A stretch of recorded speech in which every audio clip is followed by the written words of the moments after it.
bus ride with singing In my sickness, and a devotional. Have a relationship with God. God knows. On day 3, it was Michael's turn to give the devotional. We serve a God that knows who we are, what's going on in our lives, and is more than able to whatever the solution would be. He's already worked it out. Then we traveled to the city of Aphrodisia. The excavation was formerly overseen by an NYU professor who dedicated his whole life to seeing the ancient city uncovered. I heard that Mary Kay and Ashley went to NYU, and so that means there's a pretty good chance that they probably too helped uncover the city of Aphrodisia. Michael tried to tell me that the theater there was actually used for gladiator fights and animals would come out of the tunnels. Yeah, right, like, I'm gonna believe that one.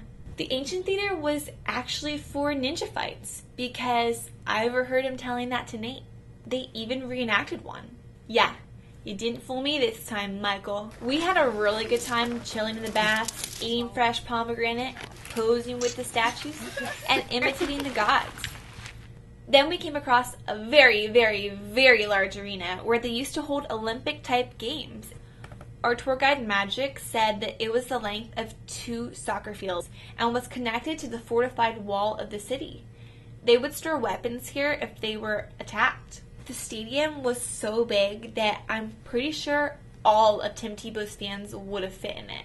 We finished up the city of Aphrodisia at the main gate and then took a quick trip through the Museum of Aphrodisia. Our last stop was at the Church of Laodicea. This is the city mentioned in the book of Revelation where Jesus addressed the church that they are neither hot nor cold. You know, I actually wasn't too hot when we were walking in the sun, and then I wasn't too cold when we were sitting in the shade. I think I know why Jesus said that they were lukewarm. Apparently they had fat money and were extremely proud of their ghetto fabulous bling bling of a city. Their agora was probably filled with stores like Michael Kors, Banana Republic, and Fossil.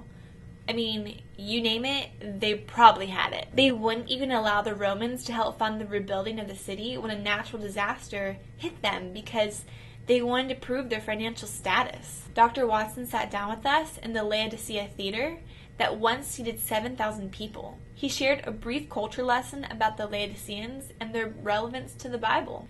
They actually didn't have a local spring, so they had to pipe water in from the mountains, and by the time that it got to them, it was lukewarm. To use the water, they would have to heat it up or cool it down. At the end of the day, all this talk about lukewarm water and my feet aching really made me want a bath. That night at the hotel, a bunch of us went hot tubbing in actual hot water springs. It was pretty sweet.